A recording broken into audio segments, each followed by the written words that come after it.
जिस प्रकार आपको स्वर की परिभाषा बताई गई है कि हिंदी भाषा में 12 स्वर होते हैं, जबकि आशुलिपि में केवल 10 स्वरों का प्रयोग किया जाता है।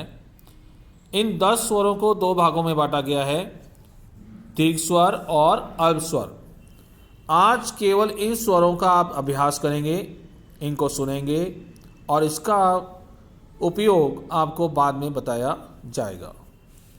दीर्घ स्वर में 6 स्वर आते हैं, आ, ए, ई, ओ, उ, ए, और अल्प स्वर में 4 आते हैं, ए, ई, आ, उ। इन स्वरों को 2 भागों में बांटा जाता है। इधर के स्वर बिंदु स्वर कहलाते हैं और इधर के स्वर डैश स्वर कहलाते हैं।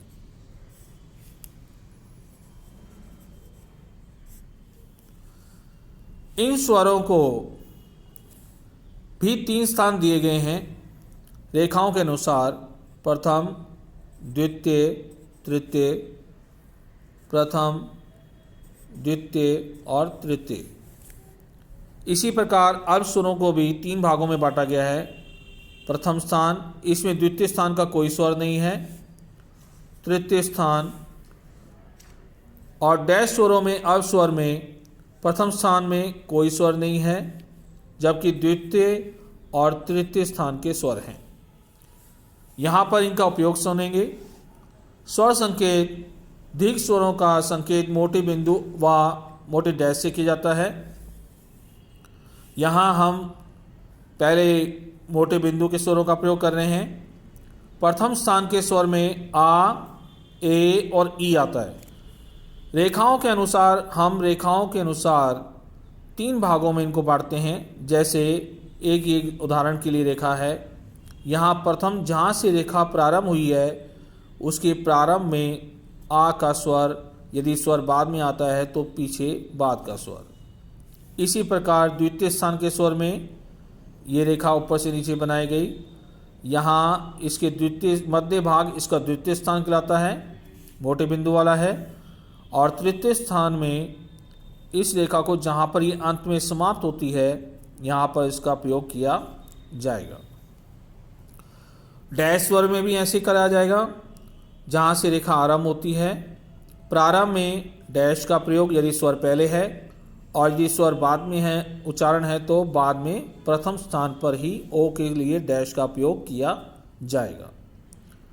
इसी प्रकार ओ के लिए द्वितीय स्थान पर पहले है स्वर तो द्वितीय स्थान पर, और बाद में स्वर का उच्चारण है तो बाद में डैश का प्रयोग किया जाएगा।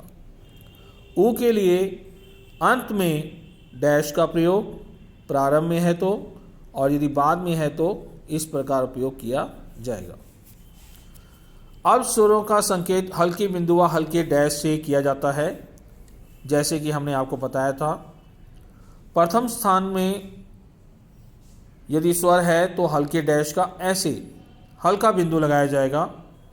यहाँ पर द्वितीय स्थान का कोई स्वर नहीं है, और तृतीय स्थान पर इसको हल्का सा डैश, यदि ये प्रारंभ में है तो प्रारंभ में लगाया जाएगा और बाद में है तो बाद में, और यदि यहाँ ई का उच्चारण पहले है व्यंजन से पहले तो पहले और बाद में है तो बाद में उपयोग किया जाएगा। यहाँ हल्के डैश में प्रथम स्थान में कोई स्वर नहीं है। द्वितीय स्थान में आ का स्वर का संकेत है। इसके उच्चारण प्रारंभ में किया जाता है, बाद में इसको लगाने की आवश्यकता नहीं होती। ऊ के लिए इसी प्रकार प्रारंभ में है तो हल्का डैश और बाद में आया तो बाद में हल्के डैश का उपयोग किया जाएगा।